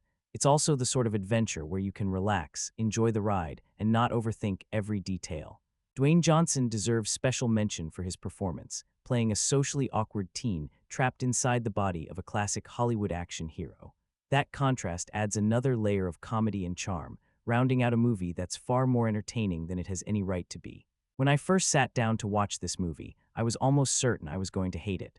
Honestly, who thought it was a good idea to take a beloved classic and turn it into a reboot, and convert it into a video game of all things? On top of that, the cast announcement didn't exactly win me over. With the exception of Karen Gillan, who I've always liked, the rest of the lineup is made up of actors who often play exaggerated versions of themselves. But here's the thing that actually worked. Instead of fighting their public personas, the cast leaned straight into them. Watching the leads poke fun at their own egos and perceived flaws ended up being one of the movie's biggest strengths. I genuinely can't imagine different actors pulling off these roles in quite the same way. The self-awareness gives the film a playful edge that carries it through. In some respects, this version even improves on the original. The visual effects are far more impressive, and the story smartly places the audience inside the game world rather than having the chaos spill out into reality. That said, none of this exists without the groundwork laid by the original film, and that influence is felt throughout. It knows when to pay respect and when to move forward. I also really enjoyed the video game references sprinkled throughout. They're obvious enough to be fun, but not so deep that they alienate anyone who didn't grow up gaming. Even someone like me could spot them, and they added a lot to the overall entertainment factor. It's an easy, enjoyable watch, just as accessible as the original, and I can see it aging fairly well over time. One surprisingly effective touch was the music choice. Hearing "Baby I Love Your Way" show up felt oddly perfect, and it somehow fit the tone of the movie in a way I never would have expected. The film balances action, comedy, a dash of romance, and a generally upbeat, feel-good atmosphere. I do have some concerns about how quickly they jumped into making another sequel. I'm going in with guarded expectations and wouldn't be shocked if it disappoints, but part of me is also hoping to be pleasantly surprised again. Credit where it's due, though. This movie makes it clear midway through that it's a sequel, not a remake, and that distinction matters. I'm beyond tired of pointless reboots, so this was a welcome relief. With a strong cast clearly giving it their all, the movie is still very much a typical big-budget Hollywood production. It's flashy, loud, and fairly predictable, ticking off most of the familiar genre boxes. That's not necessarily a bad thing. It looks great and moves at a good pace, but it does mean it lacks a truly unique identity of its own. The story follows four teenagers who are pulled into the game world, this time reimagined as a video game rather than a board game. The comedy is hit or miss, but there are plenty of solid laughs. Gillan is a standout, and Jack Black, surprisingly, reminds us why he was so popular in the first place, something I hadn't felt in years. While I still prefer the original film overall, this sequel absolutely exceeded my expectations, mostly because I went in expecting, and maybe even wanting, to dislike it. It's not groundbreaking, and it prioritizes spectacle over depth, but it's far from terrible. You could do much worse, and there's definitely fun to be had. The good, All four leads commit fully and deliver strong performances. The lives mechanic is a clever addition. The bad. The villain feels oddly altered compared to expectations. Certain casting choices didn't land for me. One thing I learned. Jack Black fully commits. No matter how ridiculous the role at the end of the day, it's probably the most enjoyable video game-style movie out there. Not that the competition is particularly fierce. What really earns it that title is its self-awareness, energy, and cast chemistry. Rather than lazily recycling the past, it manages to honor the original while standing on its own. Like many people, I was skeptical for years about whether revisiting this world was necessary, but against my better judgment, it worked. Not perfectly, but well enough to win me over. The filmmakers managed to refresh the concept without tearing it down completely. Swapping the classic board game for a video game initially feels like a shortcut, but it turns out to be the smartest creative move the series could have made. That shift opens the door to far more possibilities going forward, and the sequel fully takes advantage of that freedom. With a strong ensemble cast, non-stop momentum, and a surprising amount of heart, this film proves that evolution can work when handled carefully. Simply put, this sequel outperforms the 1995 original in several key ways. One of the biggest improvements is its emotional consistency. While the original bounced unpredictably between comedy, horror, and drama, this film maintains a clearer tone throughout. The humor also feels more layered and intentional, leaning into clever role reversals and solid writing rather than relying heavily on a single standout performance as before. Karen Gillan deserves particular praise for her dual performance, convincingly balancing her in-game persona with the awkward, introverted teenager behind the avatar. Most of the film's shortcomings are minor, including an over-the-top motorcycle sequence and a few moments involving rhinos that stretch believability. Some of the emotional growth arcs and coming-of-age beats also feel slightly rushed, occasionally brushing the surface instead of fully landing. Still, these issues do little to detract from the overall experience. The movie shines in its portrayal of video game mechanics, from special abilities to limited lives, using them in fun and inventive ways. Its pacing is energetic, the action sequences are engaging, and the underlying human themes give the spectacle some emotional weight. Altogether, the performances, humor, and storytelling come together to create a thoroughly entertaining ride. As a continuation of the original concept, Jumanji, Welcome to the Jungle succeeds by expanding the idea rather than copying it outright. The story follows four teenagers who are pulled into a video game world, and their adventure is both exciting and genuinely funny. The cast fully commits to their roles. Each performance feels distinct from what audiences might expect, which adds to the fun. Watching these characters navigate unfamiliar bodies and personalities is a big part of the film's charm. The only major letdown is the villain, who feels underdeveloped and lacking in presence. While the actor does a capable job, the character is given very little depth or motivation, making him far less memorable than the heroes. Despite that, this reboot is an unexpected treat. It's playful, self-aware, and clearly made with enthusiasm. What could have been a lazy remake instead becomes a lively reimagining that honors the original while carving out its own identity. As a family-friendly adventure with plenty of laughs, it's easy to recommend and hard not to enjoy. I genuinely enjoyed the humor in this film. It actually landed for me. The jokes felt natural and well-timed rather than forced. I'll admit, at first I was a bit annoyed that the story wasn't grounded in the real world and instead took place in a jungle setting. That said, once you accept that the characters are pulled into an entirely different universe, the location makes sense, and it never really became a deal-breaker for me. Before all of this, Jumanji started life as a children's book, followed by a family-friendly movie adaptation. My memory of the original is a bit hazy, but I recall it centering on a classic American board game with a sense of adventure and danger that still felt fairly wholesome. Compared to that, this newer entry takes a very different approach. Some people may argue that building sequels or reinterpretations risks damaging the legacy of the original, but I don't fully agree. While I did have a few small issues with how the rules of this universe worked, that's not really why I watch movies like this in the first place. This isn't trying to be an emotional heavyweight like the earlier film. It's more about having fun. And honestly, it succeeds at that. Beneath the action and jokes, there's a surprisingly sweet message about self-confidence and personal growth. Watching a stereotypical jock, two socially awkward kids, said affectionately, and a self-absorbed social media addict slowly realize they're not as different as they assumed was genuinely charming. Visually, the movie looks fantastic. The action sequences are big, colorful, and exactly what you'd expect from this kind of adventure. The set pieces balance excitement, comedy, and tension really well. One thing that initially threw me off was the idea of actors playing teenagers who are then playing entirely different characters inside the game. Thankfully, it didn't hurt the overall experience. Jack Black deserves special mention. His performance as a teenage girl trapped in a middle-aged man's body was surprisingly convincing. That said, the joke did get stretched a bit thin, especially during scenes focused on flirting advice. I also have mixed feelings about how closely the movie sticks to video game logic, constantly referencing stats, lives, and gameplay mechanics. Still, I actually like the idea of Jumanji evolving from a board game into a video game. It's a clever update, and it's slightly unsettling to think of a game that can adapt itself to stay relevant forever. At times, it felt like the non-player characters existed purely as background decoration rather than real participants in the world, which pulled me out of the illusion a bit. I chose to interpret that loosely rather than let it bother me too much. The setup mirrors the original in spirit. A group of kids finds an old game, starts playing, and ends up trapped inside it. This time, the twist is that they become the avatars they select. Spencer, a socially awkward kid in real life, ends up as Dr. Smolder Bravestone, a hyper-confident action hero with strength, speed, and almost no weaknesses. Honestly, who wouldn't want that upgrade? I'm an adult and I'd still take that deal. Not everyone is so lucky. A tall high school athlete suddenly finds himself as a much shorter sidekick whose main skill is carrying weapons. Then there's Bethany, a popular but shallow teen who ends up stuck in the body of a middle-aged man, easily one of the movie's funniest concepts.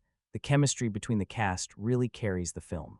This was the second time Dwayne Johnson and Kevin Hart teamed up, and while their earlier collaboration was entertaining, this movie suits them far better. Add in strong support from Jack Black, Karen Gillan, and Nick Jonas, and you've got a cast that clearly understands the tone the movie is going for. All in all, this version of Jumanji may not replace the original for everyone, but it doesn't need to. It's a fun, visually impressive adventure that leans into humor and character growth rather than nostalgia alone, and that works in its favor.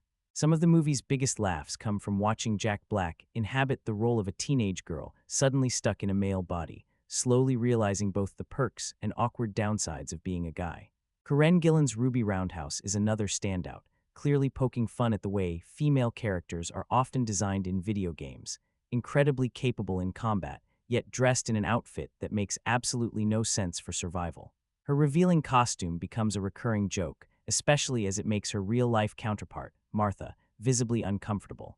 At its core, the film explores what it would be like to genuinely exist inside a video game. The characters treat every obstacle as if it were a new level, constantly aware of the 3 lives they're given and the danger of losing them. While this concept is fun, it doesn't leave much room for deeper character growth.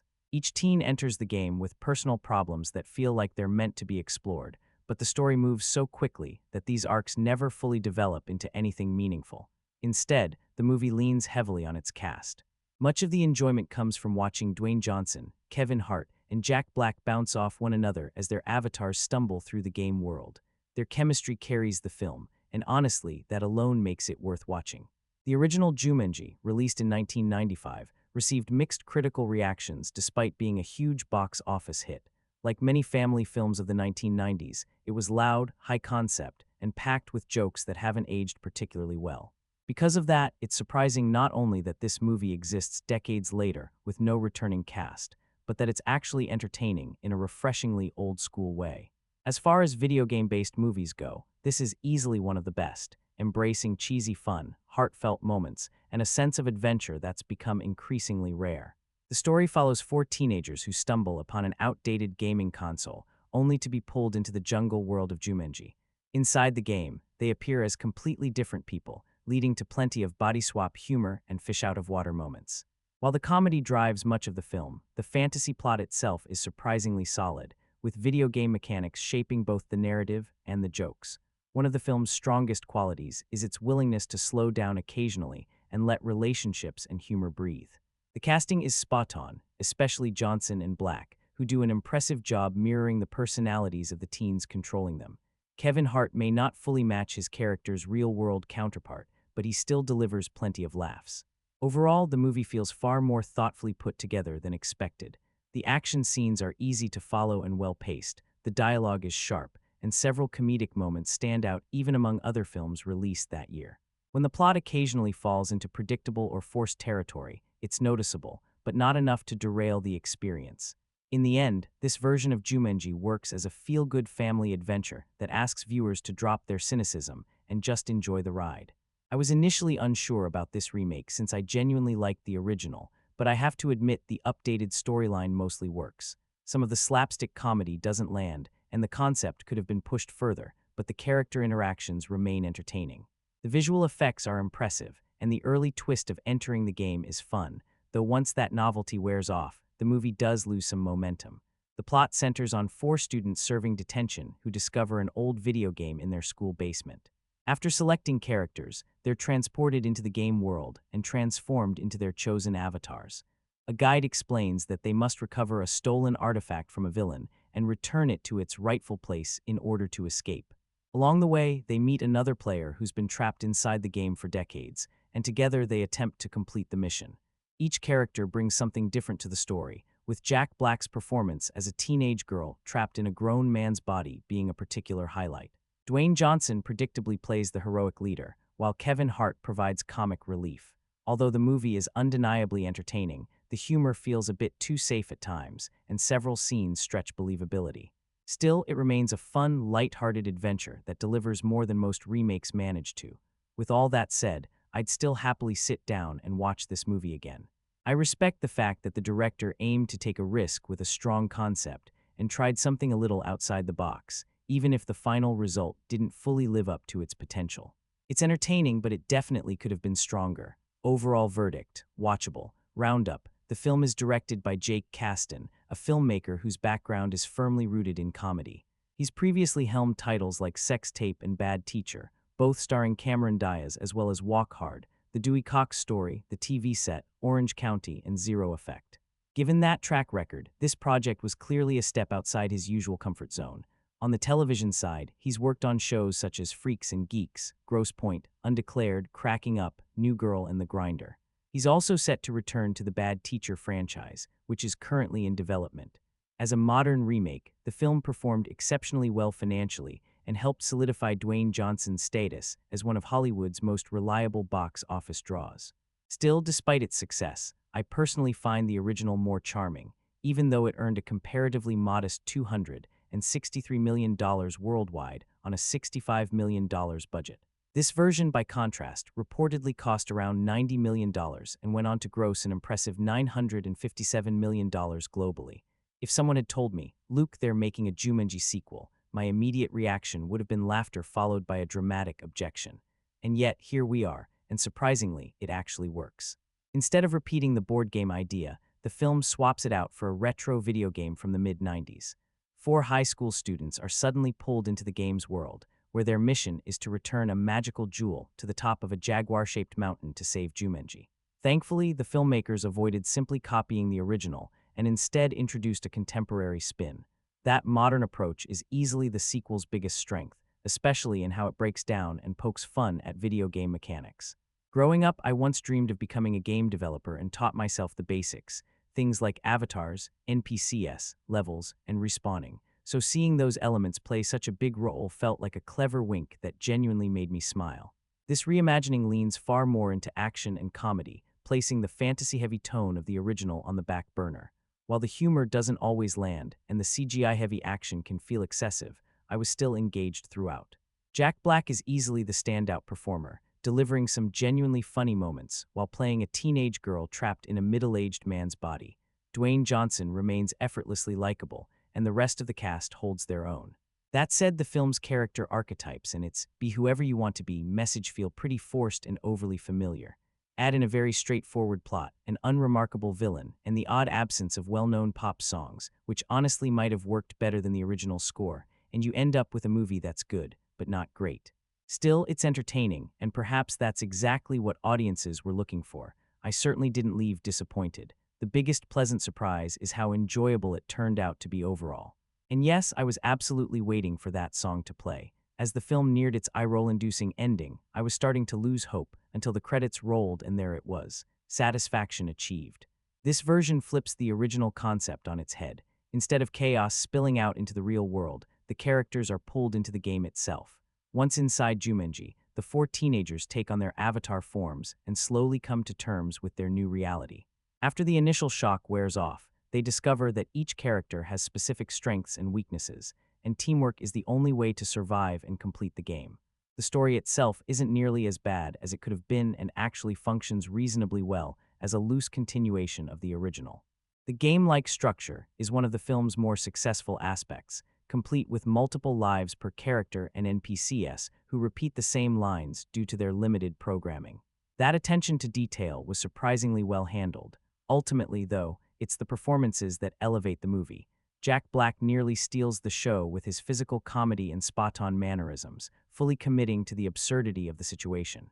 Dwayne Johnson also shines, especially given the contrast between his avatar's confidence and the real-world insecurity of Spencer, the teenager controlling him. Kevin Hart brings his usual energy and comedic timing, while Karen Gillan delivers a strong, funny performance as a capable and unexpectedly awkward action hero. In an era overloaded with remakes and soft reboots, I honestly didn't expect to say this, but a Jumanji sequel isn't such a terrible idea after all.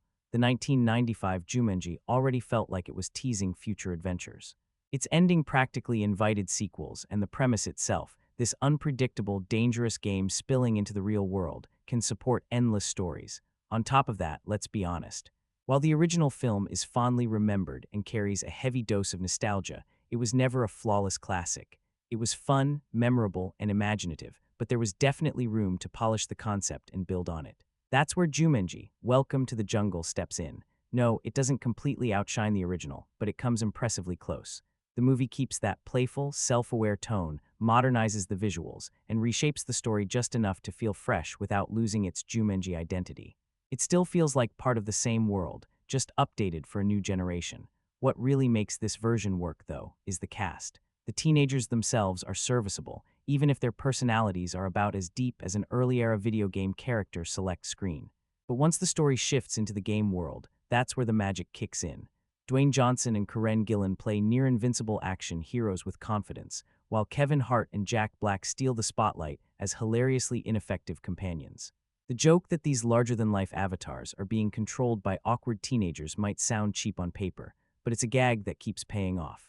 Jack Black in particular shines as a popular, self-absorbed teen girl stuck in a grown man's body, and his commitment to the role is endlessly entertaining.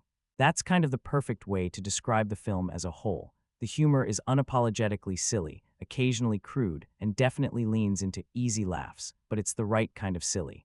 I do miss some of the darker moments and emotional weight from the original movie, and the portrayal of modern teenagers isn't exactly spot on. Still, the improved action sequences, more creative locations, and sheer fun factor make it hard to complain too much. This is the kind of movie you enjoy with popcorn in hand, soda nearby, and zero expectations beyond having a good time. Just keep an eye out for hippos. The iconic pounding of drums once again echoes through the air, signaling danger just beyond the trees. Back in the 90s, those ominous beats were only one piece of what made Jumanji such a wild ride. And now, decades later, the jungle returns, reimagined for a modern audience and clearly hoping to kick off a new string of adventures. Robbie K here, breaking down the latest movies, so let's dive in. What worked nostalgic touches. The movie smartly sprinkles in references to the original without overdoing it. Familiar jungle noises, animatronic-style animals, and subtle nods to past characters help rekindle that old-school Jumanji charm and remind longtime fans where it all began. Performances. This isn't an award-season powerhouse, but it doesn't need to be. Dwayne Johnson delivers exactly what you expect, heroic swagger mixed with surprisingly sharp comedic timing. Kevin Hart leans into his fast-talking, high-energy style, complete with a few well-placed expletives. Jack Black goes all in on awkward comedy, convincingly channeling teenage girl behavior down to the smallest mannerisms. Karen Gillan balances toughness with restraint, creating a fighter who isn't just driven by anger or angst. What stood out most was the chemistry between the cast. It feels natural, effortless, and genuinely fun. Even more impressive is how well each actor manages to portray both their in-game persona and the teenager controlling them. That layered performance could have fallen flat, but instead it becomes one of the film's biggest strengths: comedy. If there's one area where this movie truly excels, it's humor. From sharp insults and one-liners to visual gags, meme-worthy moments, and the occasional risque joke, the laughs are constant and varied.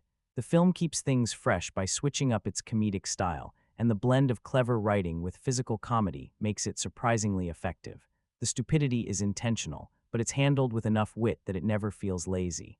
Just be aware, a few curse-heavy moments might catch younger viewers off guard. Dislikes. A bit over-the-top Welcome to the Jungle definitely leans into exaggeration, and while that's part of its charm, there are moments where it goes a little too far off the rails.